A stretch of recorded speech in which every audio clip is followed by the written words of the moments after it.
अवांजी समातुन ताईं radio voice of Sindh London.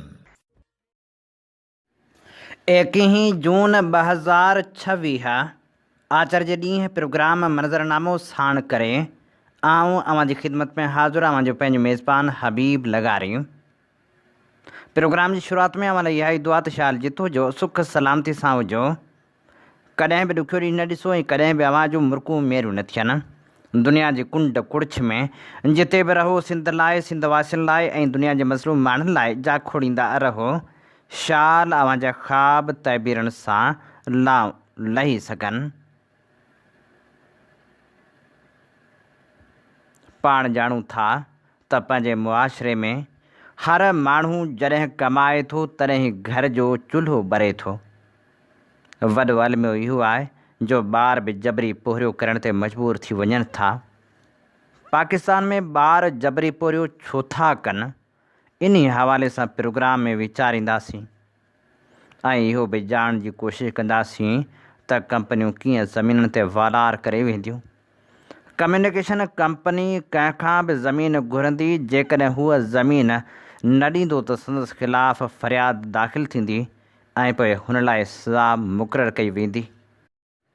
मुल्क ते हुक्मरानी जी दावा कंदड़ हुक्मरान केॾी न नाअहली जो मुज़ाहिरो करे रहिया आहिनि जो कंहिंजी ज़मीन ते बि कंपनियूं ईअं क़ाबिज़ थी वेंदियूं। नाम्यारो शाइर अली सफ़दर कैंसर जहिड़े मर्ज़ खे झेड़े रहियो आहे।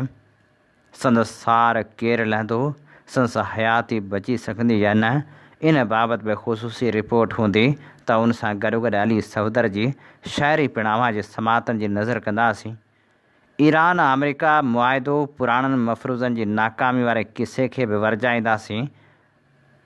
अवां जे समातनि जी नज़र कंदासीं नदीम अख़्तर जो लिखियलु ख़ूबसूरत लेख।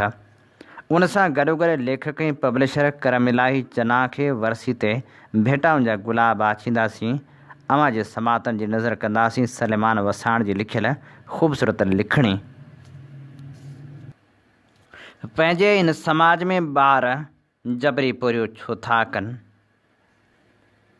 जेकॾहिं ॾिसिजे त कंहिं बि मुल्क जी सियासी, समाजी, इक़्तिसादी निज़ाम जी कामयाबी जो अंदाज़ो इन ॻाल्हि में लॻाए सघिजे थो त उनजी हुकूमत पंहिंजी आवाम, ख़ासि करे ॿारनि जी भलाई लाइ केतिरी संजीदगी सां कमु करे थी। ॿार कंहिं बि क़ौम जो मुस्तक़बिल हूंदा आहिनि। जेकॾहिं उहे तालीम, सिहत ऐं तहफ़ुज़ जहिड़ियुनि बुनियादी सहूलियतुनि खां महरूम रहनि त उनजो असरु रुॻो उनजे ज़िंदगियुनि ते महदूद न रहंदो, पर सॼे समाज जी तरक़ी ते पवंदो। बदक़िस्मती सां पाकिस्तान उन्हनि मुल्कनि मां हिकु आहे जिते लखें ॿार अॼु बि स्कूलनि बदिरां मज़दूरी करण ते मजबूर आहिनि। जमहूरी रियासत जो बुनियादी फ़र्ज़ु आहे त हर ॿार खे तालीम, तहफ़ुज़ ऐं बहितर ज़िंदगी जा मौक़िया फ़राहम करे, पर जॾहिं गुरबत, बेरोज़गारी ऐं रियासती नाअहली ॿारनि खे मज़दूरी ॾांहुं धिके छॾे त उहा रुॻो समाजी नाइंसाफ़ी न पर क़ौमी नाकामी बि आहे। ताज़ो जारी थियल हिकु रिपोर्ट मूजिबि पाकिस्तान में 86 लख ॿार जबरी पोरिये में मसरूफ़ आहिनि। उन्हनि मां सभ खां वधीक 60 लख ॿार पंजाब में, 16 लख ॿार सिंध में, लॻभॻि 45,000 ख़ैबर पख्तूनख्वा में, 2,52,000 बलूचिस्तान में ऐं 15,000 इस्लामाबाद में मज़दूरी कनि था। इहे अंग अखर रुॻो शुमारियात न आहिनि, पर उनजे पोयां लखें अहिड़ियूं कहाणियूं आहिनि जिन में ॿार पंहिंजी उमिरि जे ख़ुशियुनि, तालीमी ख़्वाबनि खां महरूम थी विया आहिनि। ॿारनि जी मज़दूरी जा सबब बि वाज़िह आहिनि। गुरबत, महांगाई, बेरोज़गारी ऐं तालीम जे महदूद सहूलियतनि वालदेन खे मजबूर करे छॾियो आहे त हूअ पंहिंजे ॿारनि खे स्कूल बदिरां रोज़गार ते मोकिलियनि। केतिरा ई ॿार होटलनि, वर्कशॉपनि, सिरनि जे भठनि, ज़राइत ऐं घरेलू कमकार में मसरूफ़ नज़र अचनि था। उन्हनि मां घणा ख़तरनाक माहौल में कमु कनि था जिते न क़ानूनी तहफ़ुज़ आहे ऐं न ई संदनि जिस्मानी ज़हनी नशो नमा जो ख़्यालु रखियो वञे थो। क़ानूनी तौर ते ॿारनि खां जबरी पोरियो कराइणु जुर्म आहे, पर अमली तौर ते क़ानूननि ते अमल दरामदी इंतिहाई कमज़ोर आहे। जेकॾहिं रियासत वाक़ई संजीदा हुजे त अहिड़नि कारख़ाननि, दुकाननि ऐं इदारनि ख़िलाफ़ु सख़्त कार्रवाई करे सघे थी जिते ॿारनि खां मज़दूरी कराई वञे थी, पर अफ़सोस जो घणो करे क़ानूनी पाबंदियूं रुॻो काग़ज़नि ते महदूद रहंदियूं आहिनि। पाकिस्तान में 86 लख ॿारनि जो जबरी पोरिये में हुजणु हिकु ख़तरनाक समाजी अलमियो आहे। हीअ अंग अखर ॿुधाइनि था त असां अञा ताईं पंहिंजे ईंदड़ नसलनि खे उहो माहौल फ़राहम न करे सघिया आहियूं जंहिंजा उहे हक़दार आहिनि। हुकूमत, पार्लियामेंट, अदलिया, सिविल सोसाइटी, वालदेन सभिनी ते ज़िम्मेवारी आइद थिए थी त ॿारनि खे मज़दूरी जे चकर मां कढी तालीम, तहफ़ुज़ ऐं बाइज़त मुस्तक़बिल ॾांहुं वठी वञनि, छो त उहे ई ॿार सुभाणे पाकिस्तान जी तक़दीर जो फ़ैसिलो कंदा। जेकॾहिं अॼु संदनि निंढपिण महफ़ूज़ न रहियो त सुभाणे जो मुस्तक़बिल बि महफ़ूज़ न रहंदो। पर पोइ जे उनवान हेठां बरख़त सियासतदान रसूल बुशपली जे कुझु कोल तर्जुमो करे लिखिया। नेकी कंदो त माण्हू तव्हां ते इल्ज़ाम हणंदा त तव्हां पंहिंजे ज़ाती मतिलब लाइ उहा नेकी कई आहे, पर पोइ बि नेकी कंदा रहो। जेकॾहिं तव्हां कामयाबु आहियो त तव्हांखे कूड़ा दोस्त ऐं सचा दुश्मन नसीब थींदा, पर पोइ बि कामयाबी हासिलु कंदा रहो। ईमानदारी ऐं सचाई सां कमु वठंदा त माण्हू तव्हां ते चढ़ी वेंदा, पर पोइ बि ईमानदारी ऐं सचाई सां कमु वठंदा रहो। जेका नेकी अव्हां अॼु कंदो उहा सुभाणे माण्हू विसारे छॾींदा, पर पोइ बि नेकी कंदा रहो। वॾे में वॾा माण्हू जिन जा वॾे में वॾा ख़्याल आहिनि, उन्हनि खे निढड़े में निढड़ा माण्हू जिन जा निढड़ा दिमाग़ पितकड़ आहिनि, हाणी किराए नाकाम बणाए सघनि था, पर पोइ बि वॾियूं सोचींदा रहो। जिन शयुनि खे अॾींदे तव्हांखे साल लॻंदा, उहे माण्हू राति विच में डाहे सघनि था, पर पोइ बि अॾींदा रहो। तव्हां वटि जेका बहितरीन में बहितरीन शइ हूंदी हिन दुनिया खे ॾींदो ऐं उनजी मोट में माण्हू तव्हांखे लतूं हणी किराए छॾींदा, पर पोइ बि तव्हां वटि जेका बहितरीन में बहितरीन शइ हुजे सा दुनिया खे ॾींदा रहो। अवां जी समातुनि ताईं radio voice of Sindh London. हीअं ॿुधी रहिया आहियो radio voice of Sindh London. अवां जी ख़िदमत में प्रोग्राम पेश कयो पियो वञे मंज़रनामो। मंज़रनामे साण आऊं अवां जो पंहिंजो मेज़बान हबीब लगारी। वक़्त जा हुक्मरान बि अजीब आहिनि। अहिड़ा कानून पास करे छॾींदा आहिनि जेके आख़िर में ॻिची में पइजी वेंदा आहिनि, पर पोइ बि जेके बिल अचनि था उहे हू पढ़नि ई कोन था। अहिड़ो ई हिकिड़ो बिल क़ौमी असेंबली बि मंज़ूरु करे वरितो आहे। पाकिस्तान टेली कम्युनिकेशन रीऑर्गनाइज़ेशन तरमीमी बिल 2026 क़ौमी असेंबली मां मंज़ूरु थी चुको, जेको रुॻो हिकु तकरारी कानून साज़ी न पर मुल्क जे पार्लियामानी निज़ाम, सियासी जमायतनि जी संजीदगी ऐं शहरियुनि जे बुनियादी हक़नि बाबति इंतिहाई ख़तरनाक लापरवाही जो अक्स आहे। हिन बिल तहत टेली कम्युनिकेशन कंपनियुनि खे इहो इख़्तियार ॾिनो वियो आहे त हू निजी या सरकारी जाइदादनि ते ऑप्टिकल फाइबर विछाए सघनि या मोबाइल टावर नस्ब करे सघनि, जॾहिं त इनकार कंदड़ शहरियुनि ते 5 करोड़ रुपयनि ताईं ॾंड लागू करण जी शक बि शामिलु कई वई आहे। सवाल इहो आहे त छा पाकिस्तान में निजी मिल्कियत जो हक़ हाणे रुॻो काग़ज़नि ताईं महदूद रहिजी वियो आहे? जेकॾहिं कंहिं शहरी खे पंहिंजे घर, ज़मीन या मिल्कियत बाबति राय ॾियण जो हक़ बि न हुजे ऐं एतिराज़ करण जी क़ीमत 5 करोड़ रुपया मुक़ररु कई वञे त पोइ उनखे कानून चइजे या कानून जे नाले में जबर। तरक़ी, इंफ्रास्ट्रक्चर ऐं डिजिटल राब्तनि जी अहमियत खां को बि इनकार नथो करे, पर तरक़ी जो मतिलबु इहो हरगिज़ नाहे त शहरियुनि जा आइनी हक़ कंपनियुनि जे मुफ़ादनि ते क़ुर्बान कया वञनि। अफ़सोस जी ॻाल्हि इहा आहे त हुकूमत अवामी मफ़ादनि जे नाले में अहिड़ा इख़्तियार ॾियणु चाहे थी जेके कंहिं बि वक़्तु शहरियुनि जी मिल्कियत जे हक़ खे पायमाल करे सघनि था। हीउ बिल अवामी सहूलियत खां वधीक कारपोरेट सहूलियत जो तासिर ॾिए थो, जिते आम माण्हू खे रुकावट ऐं कंपनियुनि खे असल धुर सम्झो वियो आहे। हिन सॼे मामले जो सभ खां वधीक ॻणती जोॻो पासो क़ौमी असेंबली जी कारकर्दगी आहे। बिल मंज़ूरु थी वियो। हुकूमती मेंबरनि सां गॾु पीपल्स पार्टी बि उनजे हक़ में वोट ॾिना। पोइ ओचितो ख़बर पई त बिल में अहिड़ी तकरारी शिक मौजूदु आहे। जेकॾहिं उहा ॻाल्हि दुरुस्त आहे त पोइ मामिलो इंतिहाई संजीदा आहे।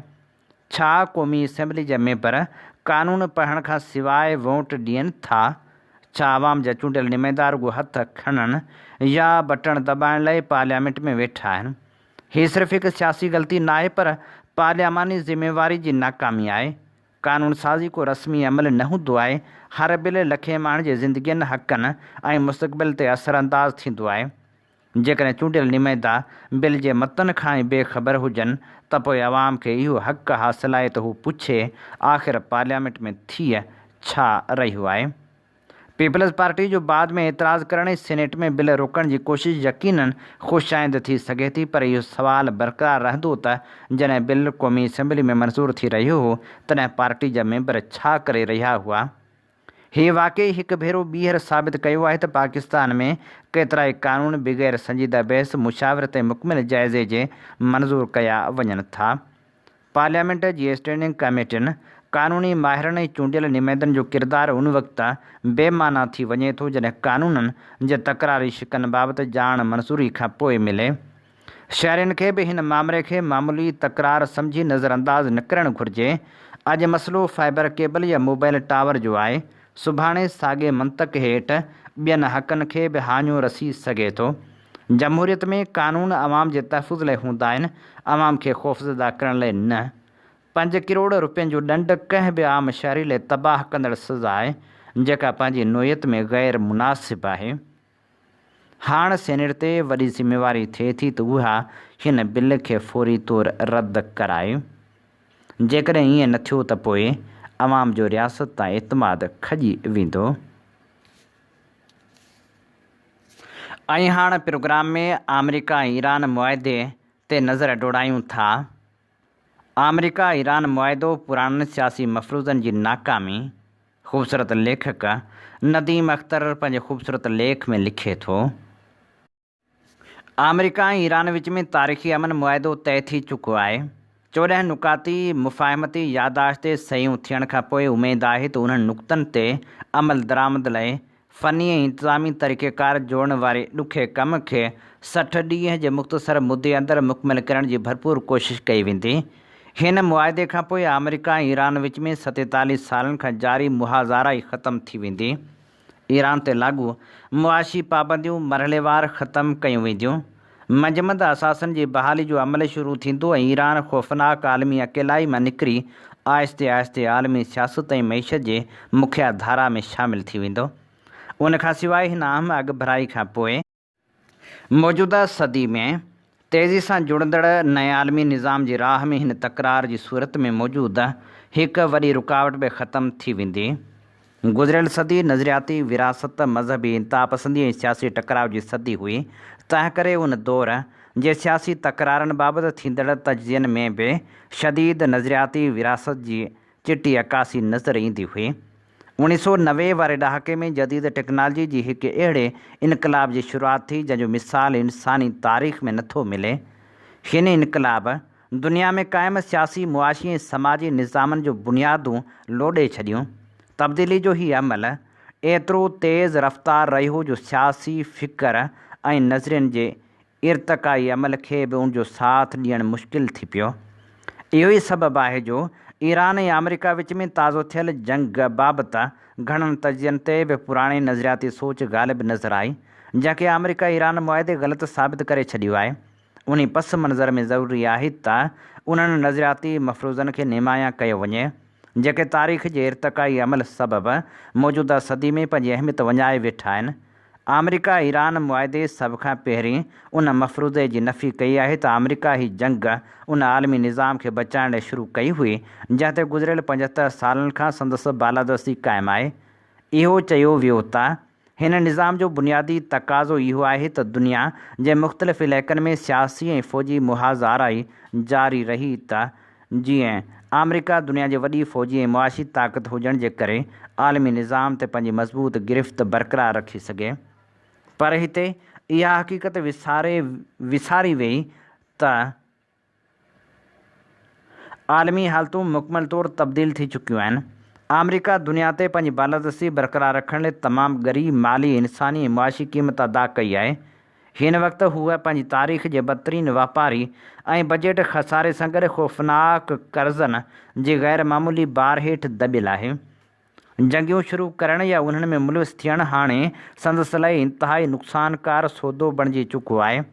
हिकमत जो तक़ाज़ो इहो आहे त न रुॻो मौजूदा जंगियुनि पर मुस्तक़बिल जे जंगियुनि जा इम्कान बि ख़तमु कया वञनि। अमरीकी हुकूमतूं ॿाहिरियुनि जंगनि में मुलविस थी पंहिंजे मुल्क खे तमामु घणो नुक़सानु पहुचाए चुकियूं आहिनि। सदर ट्रंप पंहिंजी चूंड मुहिम दौरान समूरियूं जंगियूं ख़तमु करण जो बाक़ाइदा वाइदो कयो हो। जमहूरियत इज्तमाही दानिश जे इज़हार जो नालो आहे, तंहिं करे जंग खां बेज़ार अमरीकी अवाम खे सदारती चूंडनि में तारीख़ी मैंडेट ॾिनो। सदर ट्रंप इक़्तिदार में अचण खां फ़ौरन पोइ पंहिंजे वाइदे ते अमल शुरू कयो। हूअ हींअर ताईं 9 जंगियूं ख़तमु कराए चुको आहे, जिन में पाकिस्तान ऐं भारत विच वारी जंग बि शामिल आहे। अमरीका ईरान अमन मुआदे बाबति इहो चवण में हक़ बजानिब आहे त जेको कमु केतिरा ई अमरीकी सदर ॾहाकनि ताईं न करे सघिया, उहो हुन तमामु मुख़्तसर अरसे में करे ॾेखारियो। अमरीका ऐं ईरान विच में थियल मुआदे उन मफ़रूज़े खे बि रद्द करे छॾियो आहे त अमरीका ऐं यूरोप दुनिया ते हुक्मरानी जे नुक़्ते ते मुकमिल तौरु मुतहद आहिनि। सदर ट्रंप पंहिंजी चूंड मुहिम दौरान यूरोप खे वाज़े तौरु ॿुधायो हो त खेसि पंहिंजा दिफ़ाई ख़र्च पाण बर्दाश्त करणा पवंदा। अमरीका हाणे संदसि तहफ़ुज़ ते हर साल $अरबें ख़र्च न कंदो।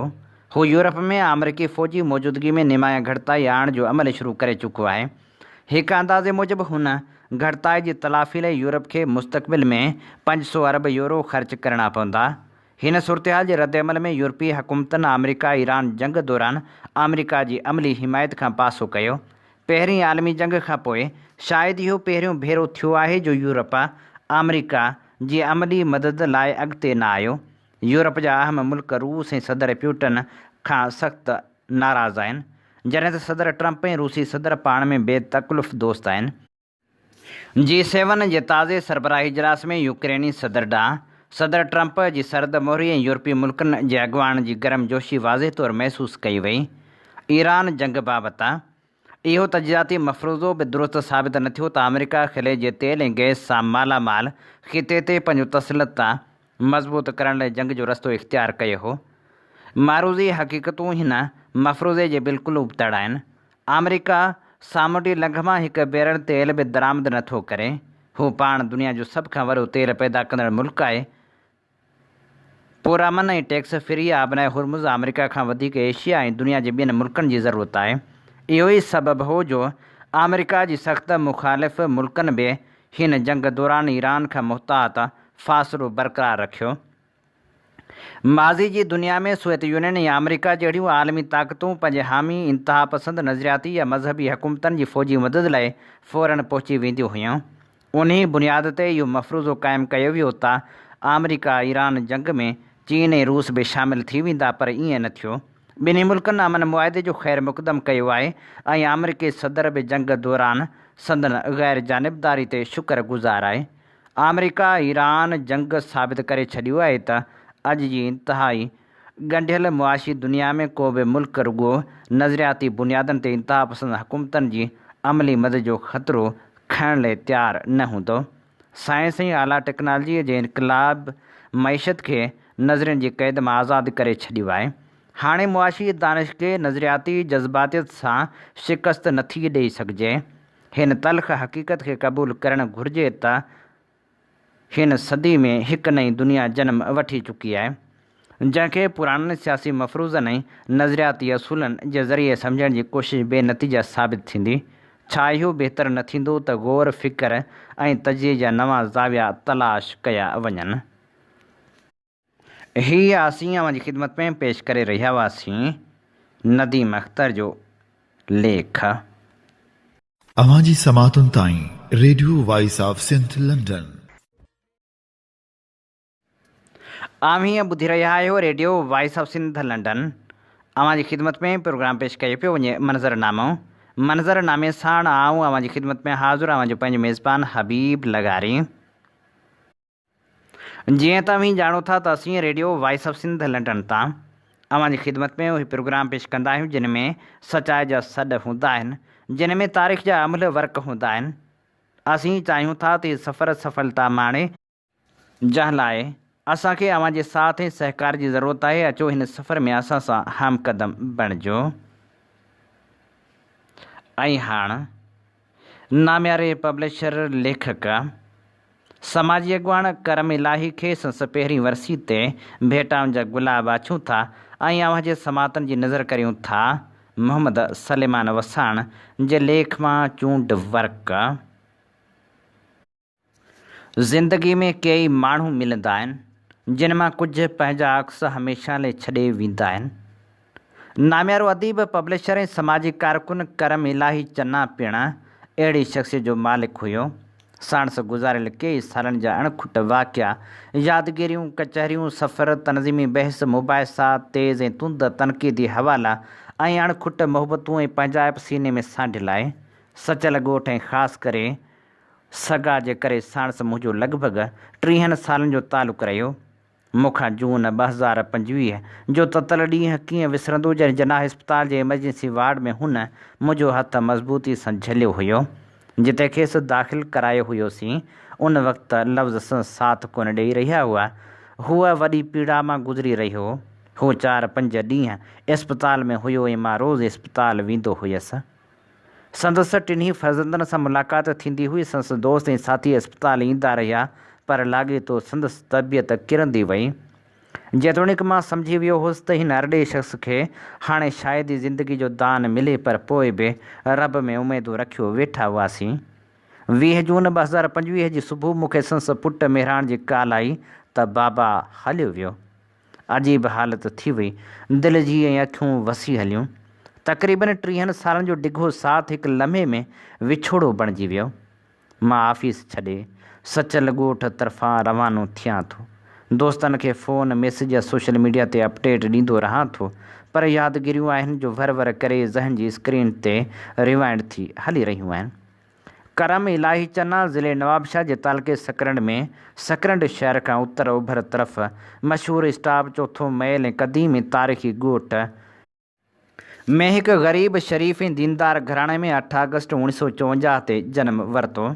संदसि वालिद मरहूम हाफ़िज़ मीर मोहम्मद चन्ना क़ुरान शरीफ़ जो हाफ़िज़ हुजण सां गॾु पंहिंजे दौर जो जियद आलिम पिणु हुयो। संदसि वालिद दीनदार हूंदे बि पंहिंजी औलाद खे दीनी तालीम सां गॾु दुनियावी तालीम पिणु ॾियारी। हुन पंहिंजे पुटु करम इलाही चन्ना खे ॻोठ जे प्राइमरी स्कूल में 1962 धारे दाख़िल करायो, जितां 5 दर्जा प्राइमरी पढ़ण खां पोइ हुनखे सकरंड जे हाई स्कूल में अंग्रेज़ी पढ़ण लाइ 1967 में दाख़िला वठी ॾिनी। मैट्रिक सकरंड हाई स्कूल मां 1972 ऐं inter government degree college Nawabshah मां 1974 में, BA सिटी कॉलेज हैदराबाद मां 1976 में करण खां पोइ सिंध यूनिवर्सिटी में MA बैनुल अक़वामी तालुकात ऐं MA सहाफ़त यानी मास कम्युनिकेशन में कयाईं।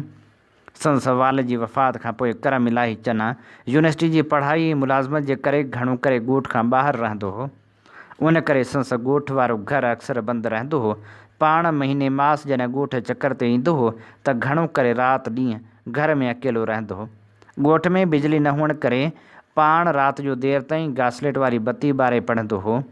हुन सिंध यूनिवर्सिटी मां MA सहाफ़त ऐं MA इंटरनेशनल रिलेशन्स जूं 2 डिग्रियूं हासिलु कयूं। पाण कुझु साल हैदराबाद मां निकिरंदड़ माहवार रिसाले, रहबर डाइजेस्ट ऐं हैदराबाद में हिलाल पाकिस्तान अख़बार जो रिपोर्टर थी बि कमु कयाईं। पोइ हू कराची हलियो आयो ऐं किताब विकिणणु शुरू कयाईं। हुन वटि एतिरो पैसो न हो जो हूअ पंहिंजो को दुकान या गाॾो वठी सघे जंहिं ते किताब रखी विकिणे। हू किताबनि रिसालनि जी हड़ खणी सरकारी ख़ानगी ऑफिसनि में जिते जिते सिंधी हुआ उन वटि विकिणण लाइ पहुचंदो हो।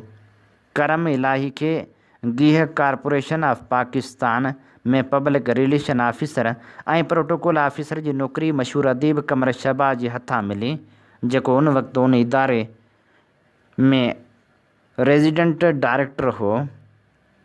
पोइ हुन गोल्डन हैंडशिक वरितो, छो जो हुनजो घणो लाड़ो समाजी कमनि ऐं अदब तरफ़ हो। उन करे अदब सां नातो जोड़ण लाइ संगम पब्लिकेशन जे नाले सां पंहिंजे घर में ई ऑफिस ठाही ऐं छपाई जो कमु शुरू कयाईं, जेको संदसि वफ़ात ताईं जारी रहियो। हुन संगम पब्लिकेशन जे प्लेटफार्म तां केतिरा ई किताब शाया कराया। संगम पब्लिकेशन पारां मशहूरु साफ़ी फ़कीर मोहम्मद लाशारी, बदर अबड़ो, अल्ताफ़ शेख, अली अहमद बिरोही, यूसुफ शाहीन ऐं ॿियनि अदीबनि ऐं शाइरनि जा किताब शाया कराया विया। करम इलाही चन्ना केतिरियूं कहाणियूं, अफ़साना लिखिया ऐं मुख़्तलिफ़ कालम बि लिखिया। करम इलाही चन्ना खे असीं अॼु बि यादि कंदा रहूं था, छो त ॿियो को बि करम इलाही जहिड़ो नथो थी सघे। हीअ असीं अव्हां जे समातनि जी नज़र करे रहिया हुआसीं मोहम्मद सलेमान वसाण जो लिखियल लेख। किनसर जे मर्ज़ सां झेड़ींदे नाम्यारो शाइर ऐं नावल नवीस अली सफ़दर हाणे त बेवस बणिजी इस्पताल में ज़िंदगी जा आख़िरी ॾींहं ॻणे रहियो आहे। नौजवान शाइर ऐं नावल नवीस अली सफ़दर जंहिंजे इलाज लाइ दोस्तनि वॾी हिमत कई, पर महदूद वसीलनि ऐं देरि थियण जे करे हू बीमारी हथां बेवस थींदो रहियो। सरकार बि माली सहायता कई, पर सरकार जो नोटिस वठण में एतिरी देरि थी वई जो कैंसर आख़िरी स्टेज ताईं वञी पहुतो। नौजवान शाइर अली सफ़दर जो पूरो नालो सफ़दर अली वल्द बशीर अहमद चांडियो आहे। हुन 1 जनवरी 1983 ते ॻोठ जमाल ख़ान चांडियो तालुक़े कंबर ज़िले कंबर शदादकोट में जनमु वरितो। हुन प्राइमरी तालीम गवर्नमेंट प्राइमरी स्कूल जमाल ख़ान चांडियो मां, मैट्रिक गवर्नमेंट हाई स्कूल बागुदेरे कंबर मां, inter government Shah Latif college कंबर मां हासिलु कई। गुरबत सबबि वधीक तालीम पिराए न सघियो, मज़दूरी करे पेट गुज़र कंदो रहियो। हुन लिखण जी शुरूआति 2001 खां कई। उन खां अॻु हू रेडियो पाकिस्तान जे मुख़्तलिफ़ प्रोग्रामनि में ख़त लिखंदो हो। हूअ मज़दूरी सांगे कुझु अरसो सऊदी अरब में रहियो, पोइ वापसि ॻोठ आयो। संदसि शाइरी जा किताब हवा खे निंड नाहे ऐं मध जा रहियल रंग छपजी मंज़र आम ते आया त संदसि नावल माण्हू हिकु झंगल पिणु छपजी चुको। अलीअ सफ़दर जो नावल मिटी जो भुणको पिणु प्यारे मुर्तज़ा लगारी छपराए काल्ह पधिरो कयो। पर इहा बि केॾी बदनसीबी आहे जो अली सफ़दर ICU में हुजण सबबि पंहिंजो किताब ॾिसी नथो सघे। अली सफ़दर लिखियो हो, उहो टोपी जबल वेझो वॾो जेराण आ जेको, उहो टोपी जबल वेझो वॾो जेराण आ जेको, अड़े सफ़दर हितूं जो मड़ उन्ही माथर में रखंदासीं। थो पुछी ख़ुशबाश आहियां कीअं आहियां, आऊं ज़िंदा लाश आहियां कीअं आहियां, तूं त परदेदार आहीं ठीकु आहीं, आऊं पर्दा फाश आहियां कीअं आहियां। हाणे पेश करियूं था अली सफ़दर जी ख़ूबसूरत शाइरी। अली सफ़दर लिखे थो, कीअं उहे ऐब खणी ॻोठ वञा, केरु आ मुंहिंजो धणी ओ धणी ॻोठ वञा, पंध पांधी बि हुजनि 4 कांधी बि हुजनि, ओ अमा कीअं भला हिकिड़ी ॼणी ॻोठ वञा। तोखे बि ओ सीअड़ो आहे अचण जो राणा, सिक मूंखे बि घणी आहे घणी ॻोठ वञा, ऐं वञी पाण ॾिसां लुक अकनि खे साड़ियो, ऐं वञी पाण ॾिसां लुक अकनि खे साड़ियो, ऐं वणनि जा बि विया वार छणी ॻोठ वञा, तुंहिंजे तरसी पई बादल त संबताऊं कयां, तुंहिंजे बरसीअ कणी मींहं कणी ॻोठ वञा। हूं ता केतिरी बैसाखी सुबुह जी हीर बणी ॻोठ वञा। तो बि भोॻियो हूंदो पर मूं वॾो जबर भोॻियो, जे पुछई ककर चइजां, ओए ओए 4 घर मूं वॾो जबर भोॻियो। पूर जी वयूं अखड़ियूं वेढ़जी विया ओथर, मूं वॾो जबर भोॻियो। ख़्वाब बेपीरो याद झेड़ा कर, मूं वॾो जबर भोॻियो। ढो जे ज़माने में पेट सां ॿधी पत्थर, मूं वॾो जबर भोॻियो। मौता मांगर कहिड़ो अटकनि, मांगर साण मुहाणा, ख़ाली हिकिड़ो ख़ाल छॾे थो माण्हू मौत पुॼाणा। हाण त तुंहिंजी वड़ वॾाई, हलंदी ॻाल्हि बि तुंहिंजी, मुंहिंजी काक जी भेल करे तूं कीअं न रुसने राणा। अॼु त गुलनि जूं वरखाऊं हिन, अॼु त क़बर आ ताज़ी, को ॾींहुं ईंदो कंहिं ॾींहुं ॾिसंदे हूंदा दीप उजाणा। ईंदनि जीअं नियापो तकिड़ो, ही पिणु तकिड़ियूं अखड़ियूं, ॻोढ़नि सपननि उजागनि जा खणिजूं ॾाज पुराणा। वेह त काथे वेही खोलियूं पोइ तारुफ़ जो ताकियो, ओ तन्हाई तूं त करीं थी हलंदे पंध पुछाणा। घोरे ईअं ॾिसीं थो चंदा, शायदि तूं बि बुखियो आं, आओ लही तूं हेठि त खाऊं ॿटड़े ज़ंब रुखाणा। मौता मांगर कहिड़ो अटकनि, मांगर साण मुहाणा, ख़ाली हिकिड़ो ख़ाल छॾे थो माण्हू मौत पुॼाणा। इन्ही ते ई प्रोग्राम मंज़रनामे जो वक़्तु पुॼाणी ते पहुचे थो। पंहिंजे मेज़बान हबीब लगारी खे इन्ही साॻी दुआ सां ॾींदा इजाज़त। वसे भिट तुंहिंजी भलारा सदा, सदा देस परदेस सारा वसन। कॾहिं सींद सिंजी न मेरी थे, कॾहिं मोड़ कंहिंजा न मुरझाइजनि। अवां जी समातुनि ताईं radio voice of Sindh London.